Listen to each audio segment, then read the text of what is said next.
naturaleza, una actitud bondadosa y su enfoque actualizado, queriendo alcanzar a quienes de Cristo hoy necesitan, llevando más compasión, un trabajo de mucho amor.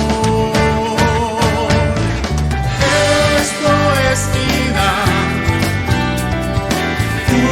una gran familia, siempre comprometida en dar más y más. Gracias damos hoy a nuestro Señor por traernos un día a esta gran familia.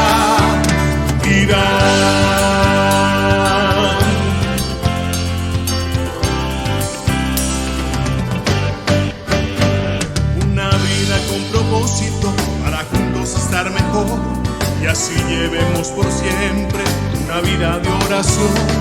Y aquí estamos hoy dispuestos a trabajar, llevando amor por siempre. Eso es ser parte de IDA.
Naturaleza, una actitud bondadosa y su enfoque actualizado, queriendo alcanzar a quienes de Cristo hoy necesitan, llevando más compasión, un trabajo de mucho amor. Esto es vida,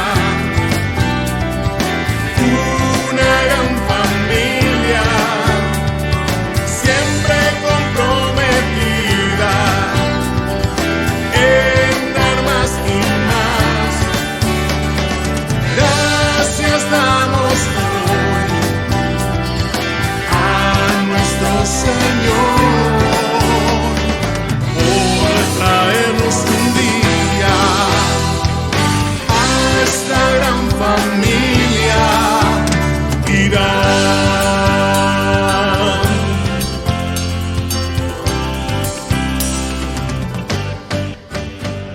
Una vida con propósito para juntos estar.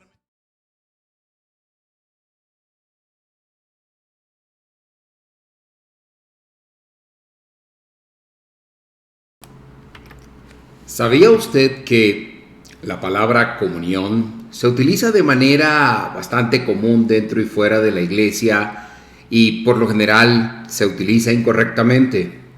Incluso en la mayoría de los casos hay gente que, estando en la iglesia, desconoce el verdadero significado de la palabra comunión. Quizá si usted es un creyente de vieja data, pudiera llegar a asociar a la palabra comunión con la palabra griega koinonia, y hasta podrá pensar que la comunión se reduce o circunscribe al relacionamiento entre personas o entre creyentes. Pero, ¿y si yo le dijera que usted podría estar equivocado y que la comunión va mucho más allá? Pues acompáñenos en nuestro estudio del día de hoy para que de la mano del apóstol Pablo aprendamos el verdadero significado de la comunión y cuáles son los elementos que expresan su verdadero significado. Él trabaja para los que confían, camina contigo de noche y de día. Levanta tus manos, tu victoria llegó. Comienza a cantar y alaba a Dios. Alaba a Dios. Alaba a Dios. Alaba a Dios.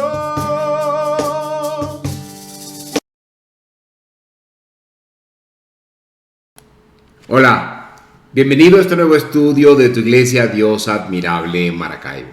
Quien te habla, Malvin Delgado, tiene el verdadero honor de estar contigo durante este tiempo en el que vamos a aprender de la mano del apóstol Pablo importantes verdades que aplican para nuestra vida, importantes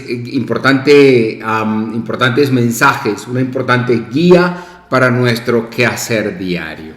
Bien, el día de hoy continuamos el capítulo 1 de esta epístola del apóstol Pablo a los Filipenses y vamos a estar conversando acerca de un tema que he denominado sentimientos tiernos de Pablo por los filipenses. Vamos a estar conversando acerca de ese pasaje que está en el capítulo 1 y va del verso 2 al verso 5.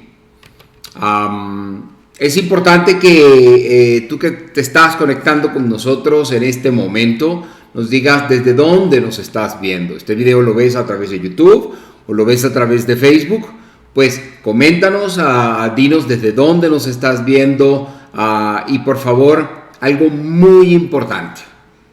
Queremos que te conviertas en multiplicador de este estudio bíblico.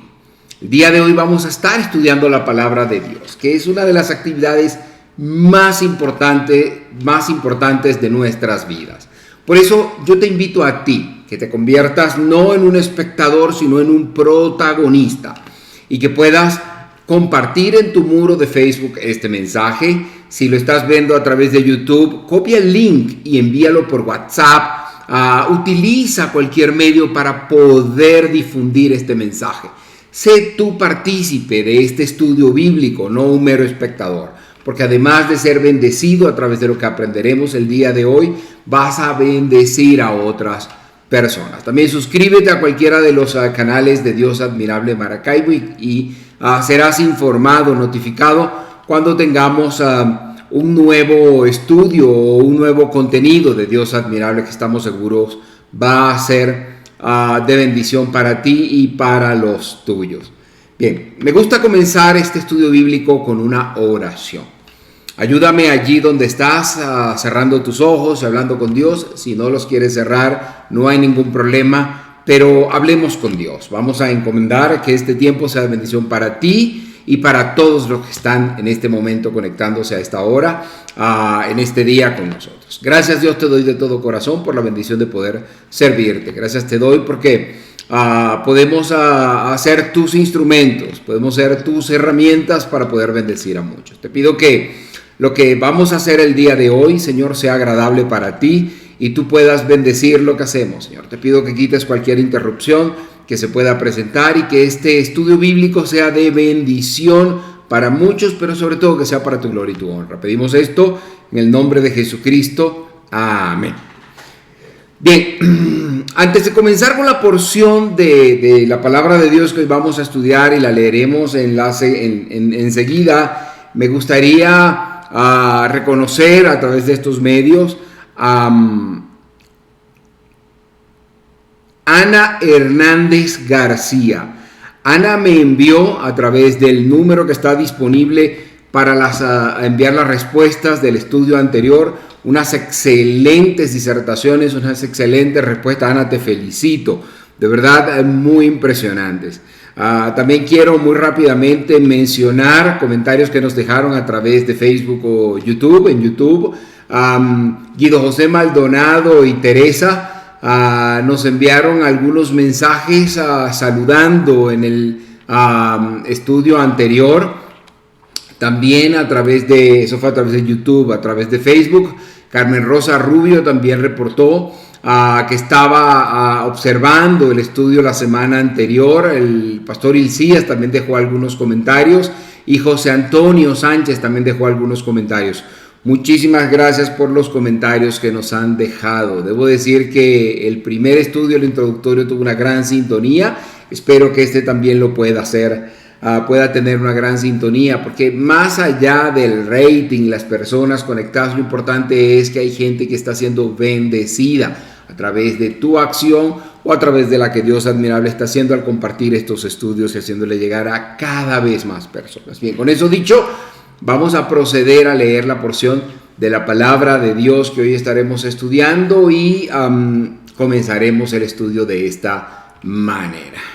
Bien, vamos a colocar acá la porción de la palabra de Dios que hoy estaremos estudiando y dice así en Filipenses 1 del 2 al 5. Dice: gracia y paz reciban ustedes de Dios nuestro Padre y del Señor Jesucristo. Doy gracias a mi Dios cada vez que me acuerdo de ustedes. En todas mis oraciones siempre ruego con gozo por todos ustedes, por su comunión en el Evangelio desde el primer día hasta ahora. Bien, vamos a colocar a continuación acá para ustedes las preguntas que al finalizar este estudio usted va a estar en capacidad de responder. Y hoy son solo 3 y una de ellas es compuesta. La primera pregunta que usted va a estar en capacidad de responder y va a poder responder a través de los comentarios de la red social a través de la cual ve usted, a través del canal del cual pues está viendo este estudio, o a través de ese número WhatsApp que disponibilizo allí para usted abajo y a la derecha. Entonces, la primera es: ¿cuál es el saludo más frecuente que usa el apóstol Pablo en sus epístolas? El apóstol Pablo acostumbra a saludar de una manera. Pues diga usted cuál es. La segunda, mencione qué es lo que trae alegría a la vida del creyente. Pablo lo menciona en este pasaje. Y la última es: mencione los elementos a través de los cuales la comunión adquiere significado. Son 3, le dejo eso por allí y los vamos a descubrir en este estudio del día de hoy. Entonces aquí le dejo un momento más las preguntas para que usted pueda copiar esta pantalla, devolverse y checarlas. Allí las dejo con ustedes. Bien, mi querido amigo, mi querido hermano, regresamos hoy a esta epístola de Pablo a los Filipenses. Usted podrá recordar de nuestro estudio anterior que esta epístola Pablo tiene relación con esta iglesia de Filipos al principio, durante, este viaje en el que Pablo visitó cuando él pasó por Asia y por estos viajes misioneros que hizo Pablo por Asia y por Europa. Personalmente pienso que al principio, antes de ir a Filipo, Pablo no tenía idea de que cuando comenzó este segundo viaje misionero, él iba a terminar allá en Europa. Él había planeado definitivamente, como lo dice Lucas en Hechos, ir a la provincia de Asia, o ir a la zona o a la región de Asia, donde se encontraba la ciudad de Éfeso, una ciudad principal muy importante, floreciente en aquella zona, en aquel tiempo, y que en esa época podríamos decir era el corazón mismo del imperio romano. toda la cultura griega se encontraba allá en esa zona de Éfeso. El clima era agradable y todo parecía listo para la predicación del evangelio en aquella región. Como quien dice, estaba todo puesto para hacerlo. Y de hecho fue allí donde años más tarde Pablo realizó su obra misionera de mayor envergadura, puedo decir. En realidad podemos decir que fueron millones los que confiaron en el Señor Jesucristo en esa región de Asia en particular. Pero en esta ocasión en la que estamos estudiando, resulta que el Espíritu de Dios no le permitió a Pablo visitar esa zona. No le permitió que siguiera hacia el norte, hacia Bitinia, sino que hizo que se dirigiera hacia Troas, donde él tuvo aquella visión que provocó que viajara a Europa.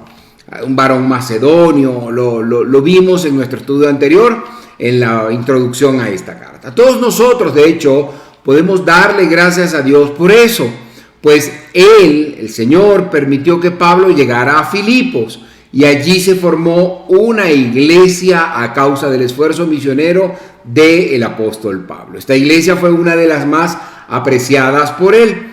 Los creyentes allí le amaban y creo que lo amaban de una manera tal, de una manera como que ninguna otra iglesia lo había hecho, puedo decir. Podemos afirmar que el lenguaje de esta carta del apóstol Pablo a los filipenses refleja este sentimiento de amor del que les hablo. Cuando estos creyentes se enteraron de que Pablo estaba en una prisión romana, se sintieron muy apenados por la noticia. Ellos no habían estado en contacto con Pablo por unos años. Recuerden que hablamos de que esta es una de las epístolas escritas desde la prisión. Entonces ellos no habían podido estar en contacto con Pablo por algunos años, pues estaba arrestado en Jerusalén. De modo que enviaron a su pastor Epafrodito con un donativo y palabras de simpatía y aliento para Pablo. Al descubrir esta carta o al escribir esta carta a los filipenses, entonces el apóstol Pablo estaba respondiendo al cariño y a la solidaridad de aquellos creyentes. Pablo no escribió esta epístola para corregir una doctrina o una conducta como sí ocurrió en otras epístolas que el apóstol escribió. Él simplemente escribió esta carta a los filipenses como una carta de agradecimiento y trató el tema de el vivir cristiano o de la experiencia cristiana. Digamos, ese es el centro de la temática de esta carta. En estos breves capítulos, que son 4, que forman la epístola a los filipenses, trató en primer lugar en el capítulo 1 la filosofía del vivir cristiano. En el capítulo 2 desarrolló el tema, el modo o el modelo para el vivir cristiano. Luego en el capítulo 3 expuso el premio para el vivir cristiano. Y finalmente en el capítulo 4 habló sobre el poder para el vivir cristiano.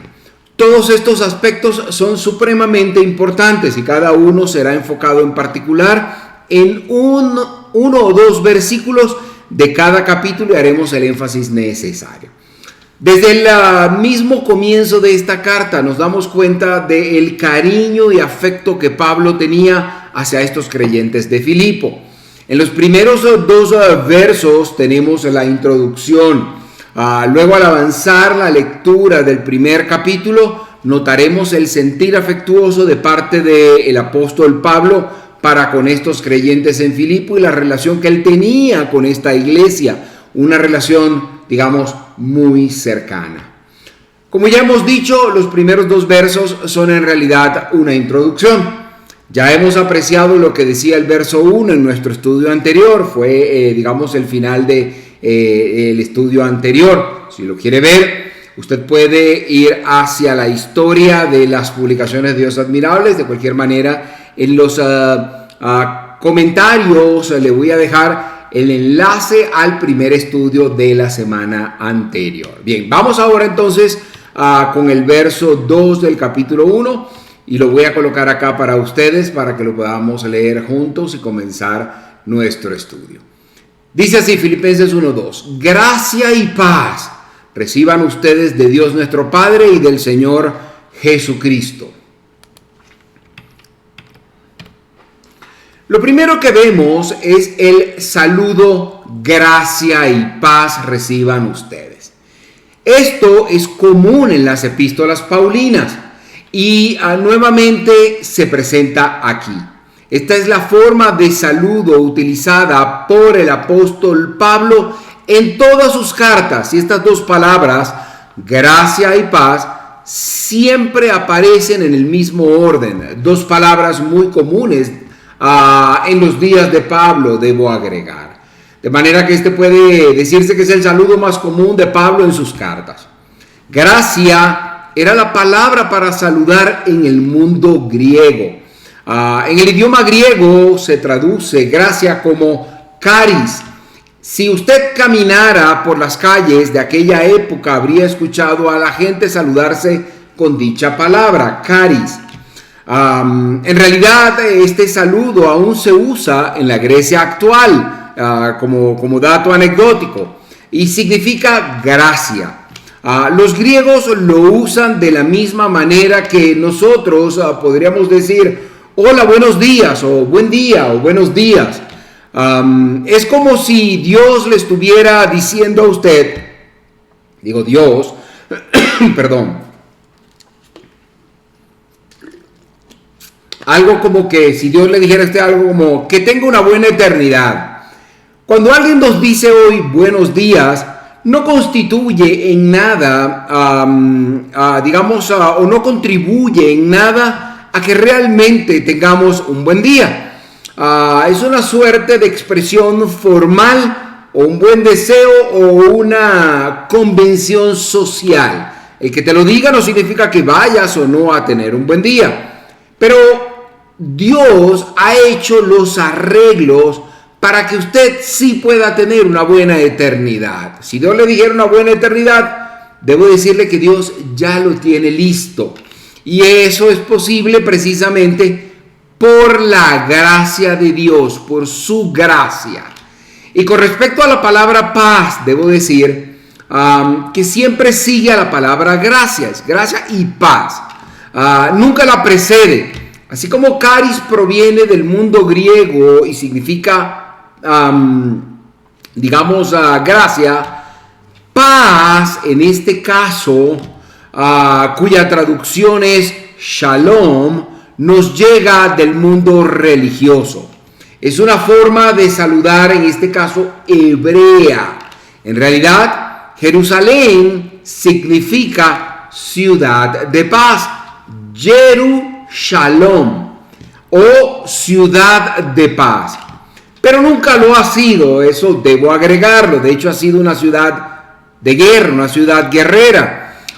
Y en la actualidad es como una suerte de aguijón en el cuerpo del mundo. Nadie sabe qué hacer con esta ciudad, pero Dios sí sabe. Y no habrá en este caso paz de forma contradictoria en Jerusalén ni en el mundo hasta que venga a gobernar el príncipe de paz, Jesucristo el Rey. Sin embargo, hay una paz que le viene a la persona, sí, a través de la gracia de Dios, gracia y paz. Y Pablo mencionó en su epístola a los Romanos 5:1 precisamente esto. Voy a traer este verso porque creo que es muy pertinente para lo que conversamos ahora. Dice Romanos 5:1: así pues, justificados por la fe, tenemos paz con Dios por medio de nuestro Señor Jesucristo. Repito, así pues, justificados por la fe, tenemos paz con Dios por medio de nuestro Señor Jesucristo. Esta es, escúcheme bien usted, una paz que un pecador, que usted y yo que hemos pecado, podemos tener con un Dios santo, porque Cristo, Jesucristo, Dios hecho hombre, el Hijo de Dios, murió por nuestros pecados. Él, Jesucristo, pagó el castigo y ahora Dios, en gracia, puede salvarle. No se trata de darle algo a Dios para salvarse. No me vaya a malinterpretar usted. Sinceramente hablando, nunca le hemos traído, llevado, entregado nada a Dios, excepto pecado, debo decirle. Cristo pagó por el castigo, por ese pecado, de manera que Dios, un santo, puede recibirme, puede recibirle. Y Él puede recibirle a usted, mi estimado amigo. En este mundo envuelto en confusión, en tensión, en sufrimiento, lleno de injusticias y de cosas que funcionan mal, nosotros como cristianos podemos sentir la paz de Dios en nuestros corazones, paz que sobrepasa cualquier entendimiento que usted o yo podamos tener. Se trata de la paz de Dios que Él da a aquellos que confían en Jesucristo como su propio Salvador personal. Así que tenemos que conocer la gracia de Dios antes de poder experimentar la paz de Dios. Y en esta hora yo quiero decirte que esa paz de Dios está disponible para ti. Y créelo o no, es muy fácil poderla alcanzar. Pero para eso tienes que hacer dos cosas. Tienes primero reconocer que eres pecador. Tienes que aceptar que nada puedes hacer por ti mismo para resolver el pecado que hay en tu vida. Y al hacerlo, tienes que arrepentirte genuinamente, de corazón, y decir, no vuelvo atrás. No vuelvo a ese mundo de pecado. Y la segunda cosa es entender que la única solución para ese problema es la gracia de Dios. El sacrificio que te tocaba a ti por ese pecado, Cristo ya lo pagó en la cruz. Y solo aceptarlo con fe, invitando a Jesucristo a tu vida y pedirle que limpie esos pecados, va a ser suficiente para enmendarlo y tener esa paz de Dios. ¿Quieres hacerlo en esta hora? Repite conmigo allí donde estás esta oración. Gracias te doy de todo corazón, mi Dios, por revelarme esta verdad, por hacerme ver, por revelarme, por abrir mis ojos y hacerme ver que soy un pecador. Me arrepiento de esos pecados. Te pido que los limpies y te doy gracias porque mi muerte fue tomada por ti en la persona de tu Hijo, quien en la cruz murió por mis pecados. Acepto el sacrificio de Cristo en la cruz, que era mío y Él lo tomó por mí. Y acepto que Jesucristo pagó mi deuda. Te invito a mi vida, te pido que me regales tu espíritu para que habite en mí y me haga una nueva persona. Escribe mi nombre en el libro de la vida y permíteme poder crecer a la estatura de tu Hijo amado, mi Dios. Pido esto en el nombre de Jesús, para quien la gloria siempre ha sido, siempre es y siempre será. Amén. Si hiciste esta oración, hay fiesta en el cielo y eres una nueva persona y ahora te llamas Hijo de Dios. Bien, ahora, volviendo al tema de estudio del día de hoy, la gracia y la paz provienen de Dios, nuestro Padre y el Señor Jesucristo.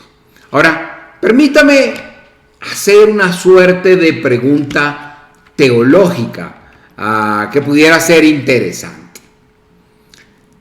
¿Acaso Pablo no es trinitario? No de Trinidad y Tobago, digo, no es trinitario, o sea, no cree en la Trinidad. Pues como dije, la gracia y la paz, que es el saludo común de Pablo, provienen de Dios nuestro Padre y del Señor Jesucristo. Entonces, ¿acaso no cree en la Trinidad? ¿Por qué no incluye el Espíritu Santo, Padre e Hijo, en este saludo? Pues el motivo es que el Espíritu Santo ya estaba en Filipos, morando en los creyentes. No hay duda alguna de que Pablo creía firmemente en la Trinidad. O sea, el Padre, el Hijo y el Espíritu Santo.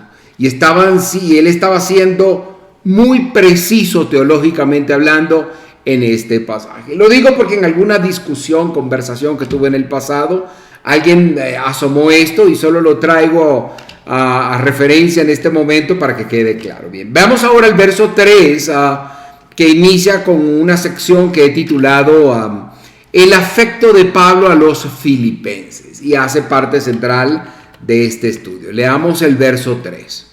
Coloco acá para ustedes. De este capítulo 1. Dice así: doy gracias a mi Dios cada vez que me acuerdo de ustedes.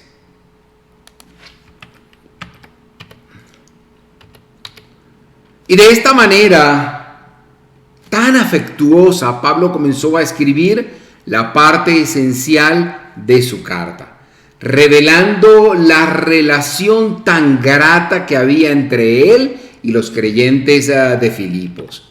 De hecho, esta relación es un ejemplo de una verdadera relación entre cristianos. Es un ejemplo claro, espero el estándar de comparación, especialmente una relación como la que debería existir entre un pastor y su congregación. Una traducción más literal de este verso, de este versículo sería: doy gracias a Dios por todo el recuerdo que tengo de ustedes, o doy gracias a Dios por todo el grato recuerdo que tengo de ustedes. Seguramente cada vez que alguien mencionaba a Filipos, Pablo daría gracias a Dios por los creyentes de aquella congregación. Si Pablo no hubiera dicho nada más acerca de esa relación con esta iglesia, estas palabras habrían sido suficientes para revelar el profundo carácter de dicha relación. Usted puede ver las otras epístolas de Pablo y comprobará que él no se expresó así de los Gálatas, tampoco de los Corintios.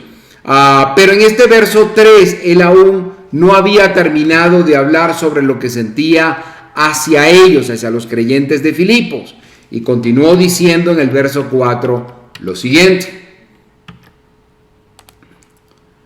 en todas mis oraciones siempre ruego con gozo por ustedes. ¡Qué maravilloso! Esta acción de orar por aquellos, o por ellos, por la iglesia de Filipo, era algo que llevaba a cabo siempre, con regularidad y no algunas veces. Quiero decir que en cada una de sus oraciones él recordaba a los creyentes de Filipo. La frase por ustedes o por todos ustedes deja bien claro que Pablo estaba refiriéndose a todos los miembros de aquella iglesia, el órgano corporativo o todo el cuerpo de la iglesia.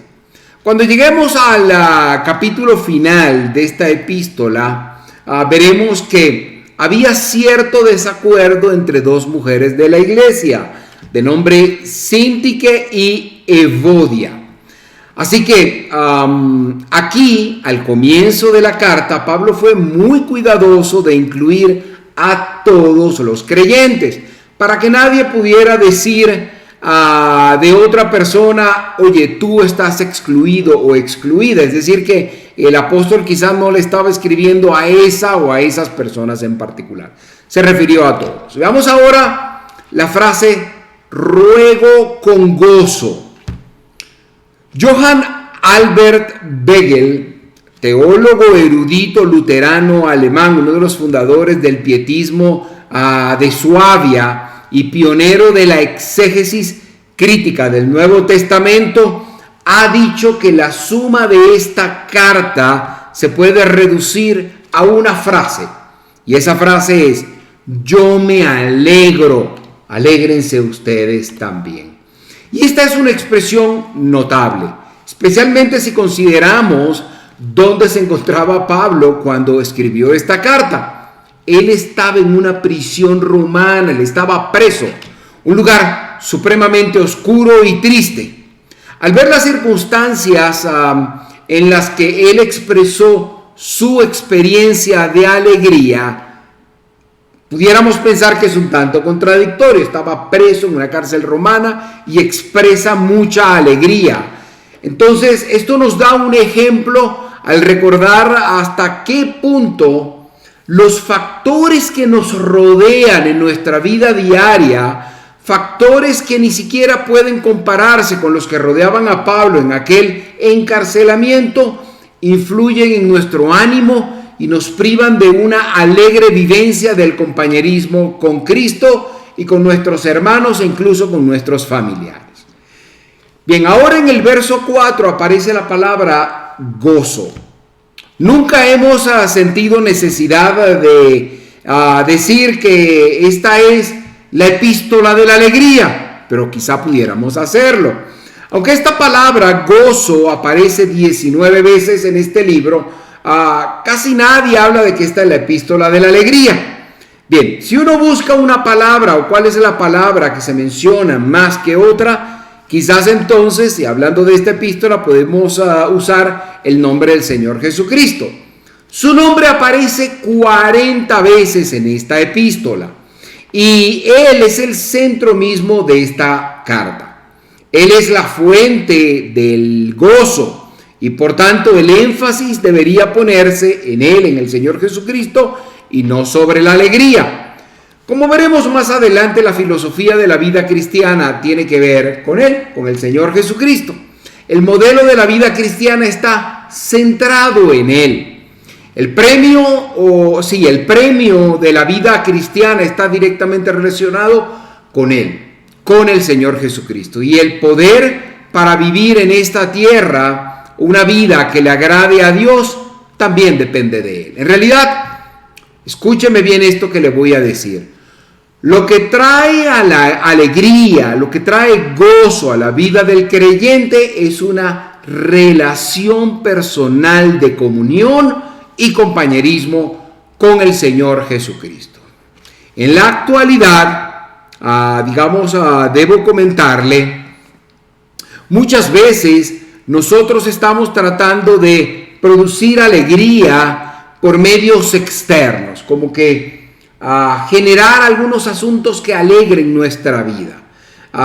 Quizás estos asuntos puedan apelar al atractivo por la novedad y que hagan que los creyentes se sientan incluso dentro de la iglesia entretenidos, relajados, guiados, motivados. En ocasiones podemos hasta preparar programas y servicios que apelen al interés de la gente, como ¿qué vamos a hacer ahora para que la gente esté conectada, digámoslo así, alineada, en buena onda, se podría decir? ¿Ok? Lo cierto del caso es que estamos tratando a veces, incluso dentro de la iglesia, tratando de hacer que todos participen y se la pasen bien.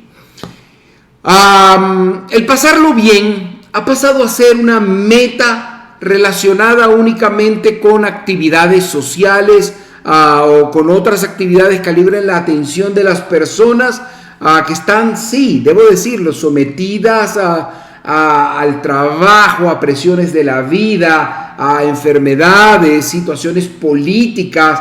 En fin, la vida es bastante avasalladora. Todas estas actividades de convivencia, no me vaya a malinterpretar, son buenas, siempre que se reconozca también la necesidad de enfatizar la condición espiritual individual de los creyentes en relación con el Señor, en relación con Jesucristo. En realidad, mis queridos hermanos, la alegría no depende de circunstancias externas. La auténtica alegría depende de la condición interna del cristiano y de su relación con Cristo.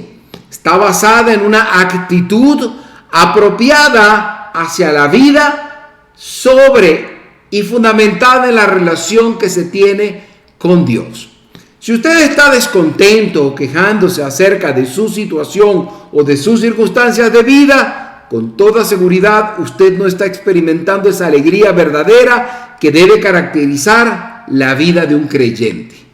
Pero en su interior percibirá que todos esos factores exteriores son momentáneos y que una vez que han transcurrido sentirá que no ha disfrutado de la alegría verdadera que solo de la mano del Señor Jesucristo usted puede experimentar. Ahora, cuando usted y yo nos encontramos, sí, viviendo en el centro de la voluntad de Dios, indiferentemente de las circunstancias que nos rodean, entonces sentiremos lo que es experimentar esa alegría en nuestras vidas, esa alegría auténtica que se refleja en esta carta del apóstol Pablo. Así fue como Pablo pudo decir esto, escúcheme bien: en todas mis oraciones siempre ruego con gozo por todos ustedes. Y el hombre estaba en una cárcel. El tiempo que Pablo dedicaba a la oración a favor de los creyentes de Filipo no era desagradable para él.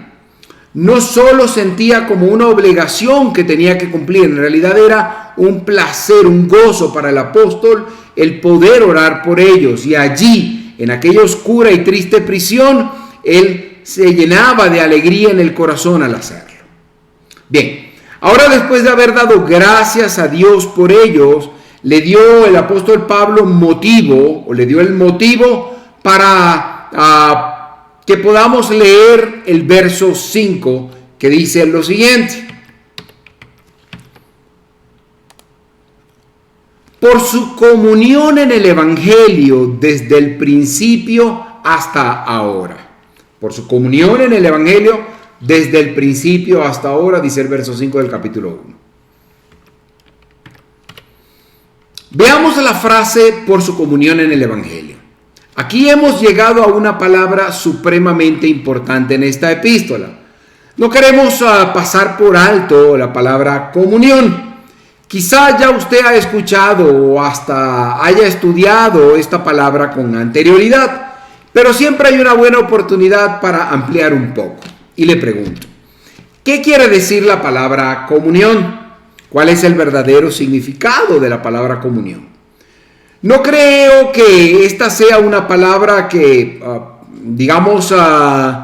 incluso en la iglesia misma sea utilizada correctamente. Creo que esta es una palabra que dentro de la iglesia a veces es mal usada. Y por cierto que el mundo, las personas en general, han adoptado esa palabra y la utilizan continuamente en el quehacer diario.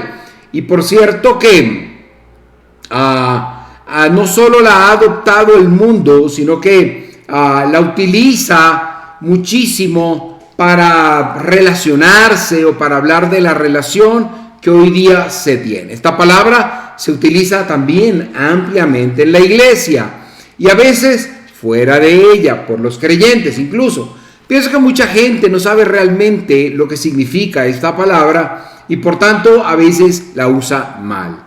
Usted debe saber que la simple asistencia a un culto o a un servicio cristiano no implica necesariamente una experiencia de comunión, ¿no?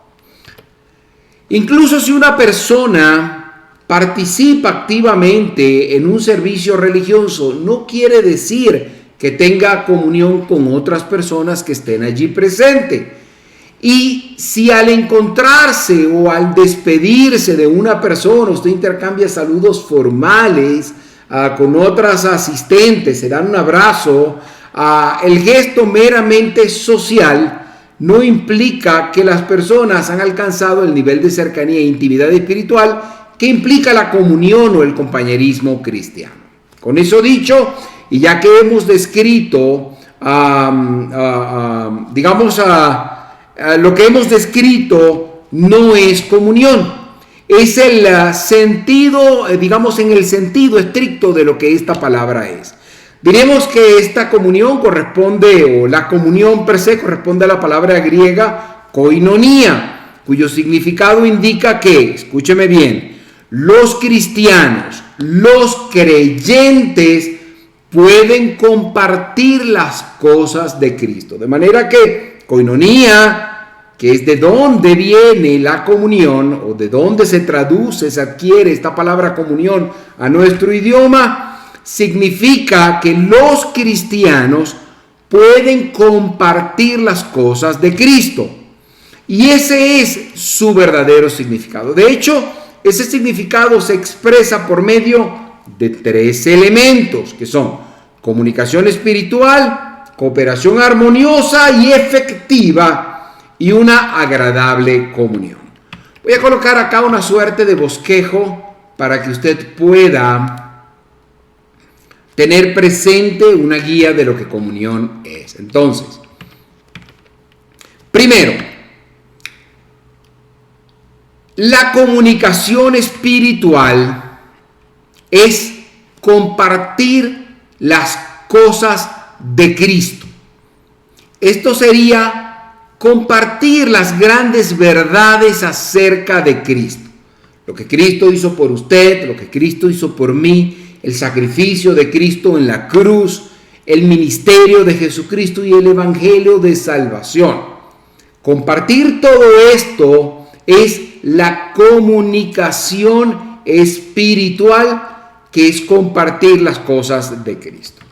Luego, la cooperación amistosa significa trabajar juntos para la causa de Cristo, difundir la palabra de Dios, proclamar el evangelio, por ejemplo. Por ese motivo, o es por ese motivo que cuando Pablo usó la palabra comunión, estaba refiriéndose a la lectura de la Biblia o al estudio bíblico u oraciones, a la celebración incluso de la Cena del Señor, o a recoger una ofrenda de los creyentes reunidos para beneficio de la iglesia. Pablo concluyó estas actividades en su concepto, o incluyó estas actividades en su concepto de comunión. Y entonces el resultado de todas ellas sería una agradable comunión, lo cual nos convierte en compañeros en la persona de Jesucristo. Por causa de la persona de Jesucristo es el motivo de nuestro compañerismo. Esta es pues la verdadera comunión. Entonces, cuando usted le digan, no, estamos aquí haciendo una comunión, estamos en coinonía, tenga presente que es la comunicación espiritual, la cooperación armoniosa y finalmente todo esto nos lleva a lo que es una agradable comunión. Pablo escribió que esa iglesia estaba teniendo comunión con él. Él les había comunicado el evangelio, ellos habían compartido con Pablo una armoniosa cooperación, le habían enviado un donativo y le habían asistido una y otra vez en sus necesidades físicas. Por tanto, cuando estuvieron juntos, disfrutaron de una comunión agradable. El deseo de Dios es que nosotros también podamos vivir el significado pleno de esa comunión en nuestra relación con el Señor y con nuestros hermanos en la fe. Este tipo de comunión que el Señor expresó en su oración del Evangelio de Juan en el capítulo 17, cuando intercedió ante Dios por sus discípulos. Recordemos que en aquella ocasión, poco antes de su muerte, en el verso 21, Jesús dijo, para que todos sean uno, Padre, como tú estás en mí y yo en ti. Permite que ellos estén también en nosotros, para que el mundo crea que tú me has enviado. ¿Qué podríamos, digamos que podamos tener esa comunión en la palabra de Dios, en el acercamiento de la palabra de Dios? Es precisamente el significado de esta comunión. En lo personal, creo que que haya experiencias que pudieran igualarse a esta vivencia. Pienso que no hay experiencia que pueda igualarse, o no hay vivencia que pueda igualarse a esta experiencia de vivencia verdadera en comunión. Bien, este verso 5 concluyó con la frase desde el primer día hasta ahora. Pablo había disfrutado del compañerismo y la comunión con ellos desde el primer día, aquel día en el que se había encontrado con Lidia y aquel grupo que se encontraban orando junto al río. Este sentimiento de comunión no es como los afectos o sentimientos humanos que se expresan normalmente a través de la amistad. Por la misma naturaleza humana, estos afectos son normalmente cambiantes, esporádicos y no siempre duraderos, porque se enfrían por el trato o la convivencia social, con el paso del tiempo o por tener opiniones divergentes. Así es como amigos que disfrutan de una amistad íntima se distancian y no vuelven a reunirse por el resto de sus vidas. Incluso a veces se transforman en sentimientos hostiles que pueden crear verdaderas enemistades. Dios mediante, en nuestro próximo estudio comenzaremos a partir del verso 6 de este capítulo 1 de la epístola a los Filipenses. Esperamos entonces confiamos en que nos va a acompañar para poder continuar recorriendo juntos esta carta del apóstol Pablo, que trata con sencillez, de manera fácil de entender las implicaciones prácticas de la vida cristiana en la situación y circunstancia en la que nos encontramos. Bien, al despedirnos le recordamos la forma en la que el apóstol vivió y expresó sus experiencias de alegría y conformidad con la voluntad de Dios mientras se encontraba en la prisión. Mi estimado amigo, solo Dios con su presencia real y por medio de su Espíritu puede transformar su vida y llenarla de tal manera que pueda disfrutar de su condición de hijo de Dios en las circunstancias más adversas, al mismo tiempo consolar y estimular a los demás. Bien, hemos concluido nuestro estudio del día de hoy. Me gustaría pedirle que si nos ve por una red social u otra, por un medio u otro, usted se convierte en un multiplicador de este esfuerzo. Suscríbase, dele like a estos estudios, haga comentarios desde donde nos ve. De esa manera usted también está promoviendo que los algoritmos de estas redes sociales le lleven este mensaje a más personas. Conviértase en multiplicador compartiendo esto en su muro, en el muro de su red social, enviando el enlace vía WhatsApp o por cualquier vía para que más gente lo pueda ver. Conviértase usted en un multiplicador del estudio de la palabra de Dios. Bien, me gustaría al final orar por usted. Quisiera que si usted en la oración que hicimos a la mitad de este servicio, de este mensaje, estudio bíblico, usted habló con Dios y aceptó al Señor, nos lo coloque en sus comentarios. De verdad estaremos orando por usted. También me gustaría en este momento orar por ti, si esta palabra ha sido importante para tu vida, para que Dios la pueda como una semilla hacer germinar y crecer de manera frondosa en tu corazón. Bien, gracias Dios te doy por la bendición de este estudio bíblico que nos has permitido llevar adelante el día de hoy. Te pido que tu palabra pueda ser de poder para los corazones que la han escuchado. Señor, permite que pueda crecer como árbol frondoso en las vidas de las personas que escucharon ahora y escucharán después este estudio, Señor, y que pueda ser de bendiciones para su vida, para tu gloria y tu honra sobre todo, Señor. Te quiero dar gracias por permitirnos llevar adelante este estudio. Te quiero dar gracias, Señor, por la Iglesia de Dios admirable, Señor, y que bendigas a cada uno de sus miembros, sus directivos, Señor, a los pastores, Señor, cada uno de los diáconos, cada uno de los ministros, cada una de las personas que hacen posible que hagamos esto. Te pido por esa IDAN que está allá en Maracaibo, Venezuela. Te pido por la IDAN que está en todo el mundo, Señor, para que a cada uno de ellos, Señor, tú puedas hacerte presente en sus vidas, Señor, en sus hogares, atendiendo sus necesidades, Señor, proveyéndolos y guiándoles, Señor, por tu gran y satisfactorio camino, Señor. Que esa paz y ese gozo que solo tú puedes dar, Señor, esté con nosotros en nuestra vida y en todo nos ayude bien. Bueno, será hasta nuestro próximo estudio. La semana próxima, con toda seguridad, estaremos allí llevándoselo para la gloria de Dios. Quien les habló, Malvin Delgado, ha tenido el honor de conducir este espacio y que Dios le pueda bendecir. Hasta luego.